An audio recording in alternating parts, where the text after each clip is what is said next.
అందరికీ నమస్కారం. నా పేరు దొడం రెడ్డిబాబు, ఆంధ్రప్రదేశ్ బీసీ సంక్షేమ సంఘం రాష్ట్ర అధ్యక్షుని. ఈరోజు రాష్ట్రంలో ఒకటే గోల. అదేంటంటే డిఎస్సి.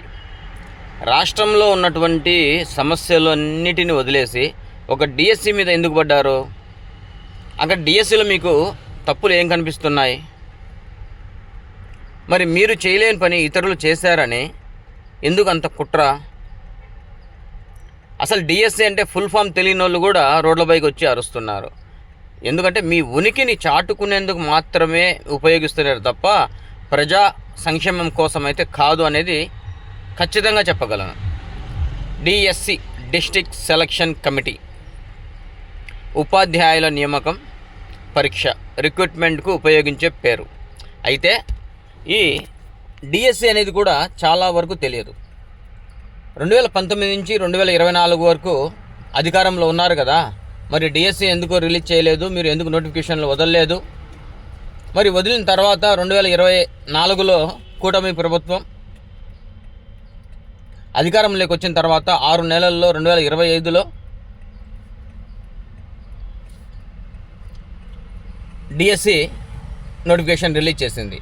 అయితే అయిన తర్వాత విద్యార్థులు ఎంతో కష్టపడి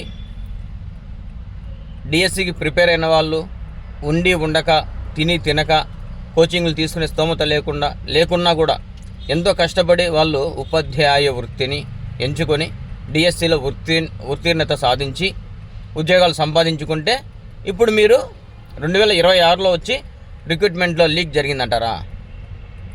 లీక్ జరిగితే వ్యవస్థ అంతా ఏం చేస్తుంది? మరి మీరు లీక్ జరిగినప్పుడు ఎందుకు మాట్లాడలేదు? అసలు ఎగ్జామే జరగకూడదు అని మీరు కోర్టుకు వెళ్ళినప్పుడు ఎందుకు అప్పుడు అడగకూడదు? అంటే మీరు కోర్టుకు వెళ్తే కోర్టు వారు ముట్టికాయ వేశారు అని చెప్పి అయిపోయిన తర్వాత లీక్ అని ప్రచారం చేస్తారా? అబద్ధాన్ని పదే చెప్పి నిజమని నమ్మిస్తారా? అసలు మీ అభిప్రాయం ఏంటి? ప్రజా సంక్షేమం కావాలన్నా, ప్రజాపాలన కావాలన్నా, లేకుంటే కనుక కుట్రకుతంత్రాలు కావాలన్నా? మరి అలా కుతంత్రాలు పడేటటువంటి పార్టీ కూటమి ప్రభుత్వం అయితే ఈ పాటికి డాక్టర్ సుధాకర్ గారిని కేసులో లోపలేసి ఉండేవారు.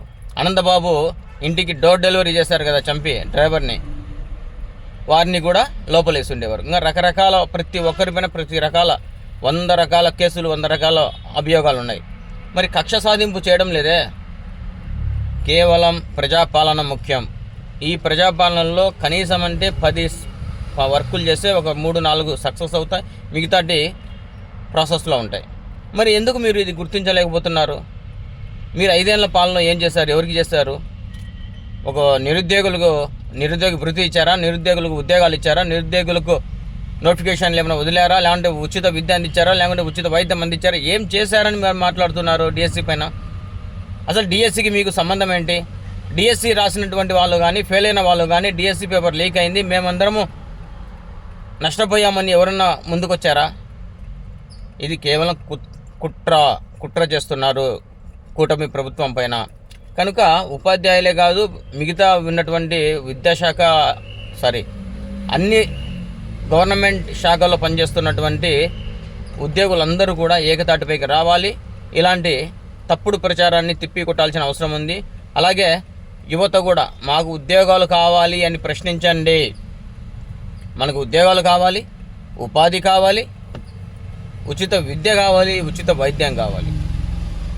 కనుక డిఎస్సి పైన అనవసరమైనటువంటి రాద్ధాంతం చేయకుండా, వాళ్ళను అవమానించకుండా ఇప్పటికైనా కూడా మీరు విఘ్నతతో వైదొలుగుతారని కూడా మేము ఆశిస్తున్నాం. అంతేకాదు, కర్నూలులో జరిగింది కదా మీ పైన తిరుగుబాటు, మళ్ళీ రాష్ట్ర వ్యాప్తంగా తిరగకుండా, మీ పైన వ్యతిరేకత రాకుండా, మీ పైన ప్రతి ఒక్క ఉద్యోగస్తులు మీ పైన దాడి చేయకుండా చూసుకోవాల్సిన బాధ్యత కూడా మీ ప్రభుత్వం పైన ఉంది. ఇప్పుడు అందరూ కలిసి ఎన్ని సీట్లు ఇచ్చారో తెలుసు. మరి వాటిని ఇంకా తగ్గించుకోవద్దండి, మీ విఘ్నతను కోల్పోవద్దండి, మీ సహనాన్ని కోల్పోవద్దు. మీకు సలహాదారులను మంచి వాళ్ళని పెట్టుకోండి. ఐఏఎస్ రిటైర్డ్ అయిన వాళ్ళను, ఐపీఎస్ రిటైర్డ్ అయిన వాళ్ళను సలహాదారులాగా పెట్టుకోండి. ఆలీని, లక్ష్మీ పార్వతిని అలాంటి వాళ్ళని కాకుండా జానపదస్తులను, జానపద ఏదో కథ చెప్పే వాళ్ళను కాకుండా ఐపీఎస్, ఐఏఎస్ లాంటి వాళ్ళను సలహాదారులుగా, పార్టీకి సలహాదారులుగా పెట్టుకొని మీరు మంచి పరిపాలన అందిస్తారని కూడా ఆశిస్తున్నాం. నమస్తే.